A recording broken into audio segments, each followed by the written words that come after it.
ជំរាបសួរលោកគ្រូខ្ញុំបាទឈ្មោះម៉ៅរិទ្ធីមកពីថ្នាក់ងខ្ញុំមកនេះមកសង្ខេបមេរៀនទី3ការវិតម្លៃផ្នែកចំណេះដឹងនិងដំណើរការបញ្ញា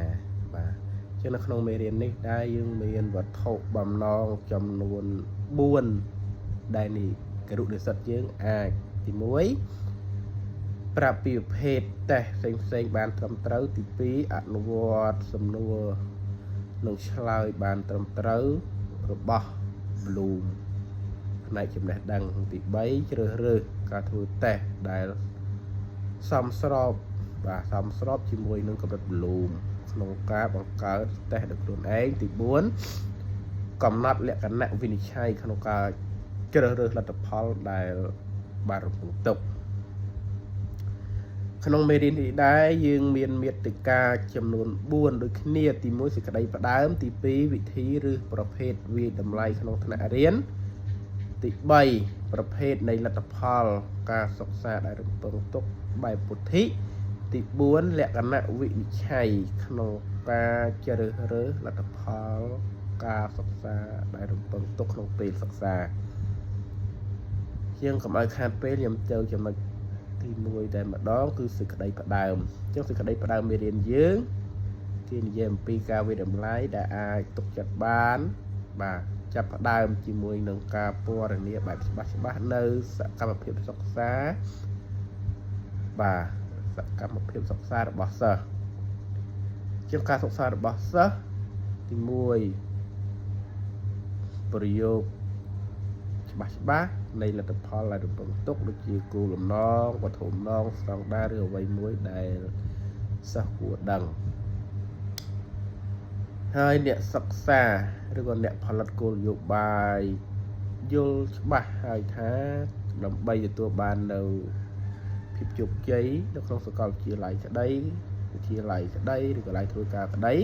ជាងកូនសិស្សត្រូវតែអនុវត្តតាមចំណុចខាងក្រោមទី1ត្រៀមខ្លួនជាស្រេចសម្រាប់បំណិនផ្សេងជាងក្នុងការសិក្សារបស់យើងតែងតែមានបំណិនដែរអញ្ចឹងសិស្សនិស្សិតគ្រប់រូបត្រូវតែត្រៀមខ្លួនដូចជាស្រេចដើម្បីអនុវត្តតាមបំណិនរៀងខ្លួនដែលបានអនុវត្ត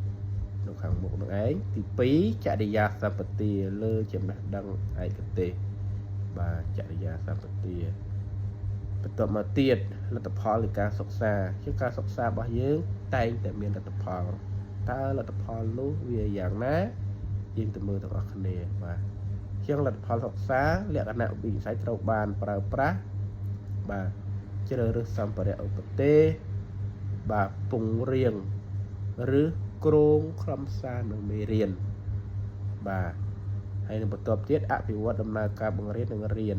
បន្ទាប់មកទៀតគឺរៀបចំតេស្តស្តង់ដារនៅការប្រឡង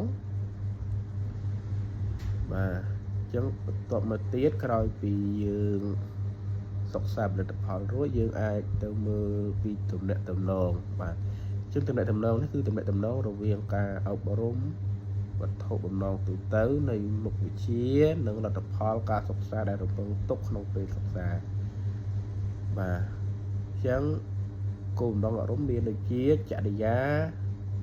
អរិយាបថពុទ្ធិចំណេះដឹងបាទ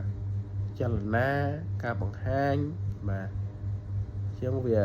អាចបង្រួមទៅជាស្តង់ដារវត្ថុបំណងទូទៅហើយយ៉ាងក្រោយគឺលទ្ធផលនៃការសិក្សារបស់សិស្សានុសិស្សគឺនឹងឃើញហើយក្នុងពេលសិក្សានោះឯងអញ្ចឹងគោលបំណងការសិក្សាគោលបំណងការសិក្សាជាអីអញ្ចឹងគោលបំណងការសិក្សាគឺជាលទ្ធផលទូទៅបាទនៃការសិក្សារបស់សិស្សបាទជាងសិស្សដែលចង់បានក្រោយពីដែលទទួលបានក្រោយពីការសិក្សានោះមានទទួលបានជាកម្រិតបាទកម្រិតដែលសិក្សានោះចឹងឧទាហរណ៍នៅក្នុងចំណុចនេះទី1បាទយល់និងឲ្យតម្លៃចំណេះដឹងផ្នែកវិទ្យាសាស្ត្រចឹងនៅពេលដែលសិស្សយល់ពីគោលបំណងនៃការអប់រំហើយសិស្សអាចនឹងយល់និងឲ្យតម្លៃផ្នែកវិទ្យាសាស្ត្រកាន់តែច្រើនទីបន្ទាប់បាទសិស្សរៀនគិតនិងសិក្សាដោយខ្លួនឯង ឬក៏ដល់ឯករាជ្យអញ្ចឹងនៅពេលដែលសិស្សមានកម្រិតទូលំទូលាយសិស្សអាចសិក្សាដោយខ្លួនឯងបានបាទដោយពុំចាំបាច់មានការណែនាំពីគ្រូលោកគ្រូគ្រាន់តែប្រាប់ផ្លូវសិស្សអាចរកចម្លើយបានដោយខ្លួនឯងហើយបាទខ្លះជាពលរដ្ឋល្អអញ្ចឹងនៅពេលដែលសិស្សមានចំណេះដឹងចំណេះធ្វើកាយសម្បទាមាំមួនមានបំណិនផ្សេងអញ្ចឹងសិស្សអាចយកចំណុចទាំងនោះទៅអភិវឌ្ឍបាទនៅក្នុងសហគមន៍របស់ខ្លួនឬក្នុងប្រទេសទាំងមូលហើយនឹងលើកកម្ពស់បំណិនផ្នែកទំនាក់ទំនងបាទលើកកម្ពស់នេះគឺបាទលើកកម្ពស់ផ្នែកទំនាក់ទំនងរវាងគ្នានឹងគ្នាពីសហគមន៍មួយទៅសហគមន៍មួយបាទអញ្ចឹងចំណុចនោះតែប៉ុណ្្នឹងឯងយើងចូលបន្ទាប់ទៀតគឺស្តង់ដារបាទអញ្ចឹងស្តង់ដារជាអ្វីយើងមើលទាំងអស់គ្នាបាទអញ្ចឹងស្តង់ដារជាប្រយោគបាទពីអ្វីដែលសិស្សគួរដឹងគួរធ្វើនៅក្នុងខ្លឹមសារមេរៀនដែលរៀននៅក្នុងថ្នាក់ឯងអញ្ចឹងឧទាហរណ៍អញ្ចឹងសិស្សអាចនឹងបង្ហាញការយល់ដឹងពីរដ្ឋធម្មនុញ្ញសិស្សពន្យល់ដោយសរសេរពីកថាខណ្ឌស្ដីពីអ្វីមួយដែលអាចធ្វើឲ្យវត្ថុលិចឬក៏អណ្ដែតបានបាទតទៅមកទៀតសិស្សអាចអនុវត្តចំណេះដឹងនៅទំនាក់ទំនងនៃពាក្យបាទសិស្សនឹងស្វែងយល់ថាតើវត្ថុអ្វីអាចខ្លាចជាដុម្មាវត្ថុរាវឬក៏ស្មើផ្សេងបន្តមកទៀតយើងចូលវត្ថុបំណងនៃការអប់រំជាងការអប់រំតែងតែមានវត្ថុបំណងហើយអញ្ចឹងវត្ថុបំណងនោះមានអ្វីខ្លះទី1ប្រយោគនៃការអនុវត្តជាក់ស្ដែងនឹងដែលត្រូវបានបង្ហាញនៅក្នុងមេរៀននីមួយៗហ្នឹងបាទវត្ថុបំណងការអប់រំនេះមានន័យថាវត្ថុបាទបំណងការបង្រៀននឹងរៀនហើយសំដៅលើលទ្ធផលរបស់សំដៅទៅលើការសិក្សារបស់សិស្សដែលចង់បានបាទជាងខាងក្រោមនេះគឺជាលទ្ធផលដែលរំពឹងទុកស្ដែងចេញពីអកប្បកិរិយាជាក់លាក់មួយអញ្ចឹងទី1បាទសង្ខេបកំណត់សំខាន់នៅក្នុងអត្ថបទអញ្ចឹងនៅពេលដែលសិស្សសិក្សារួច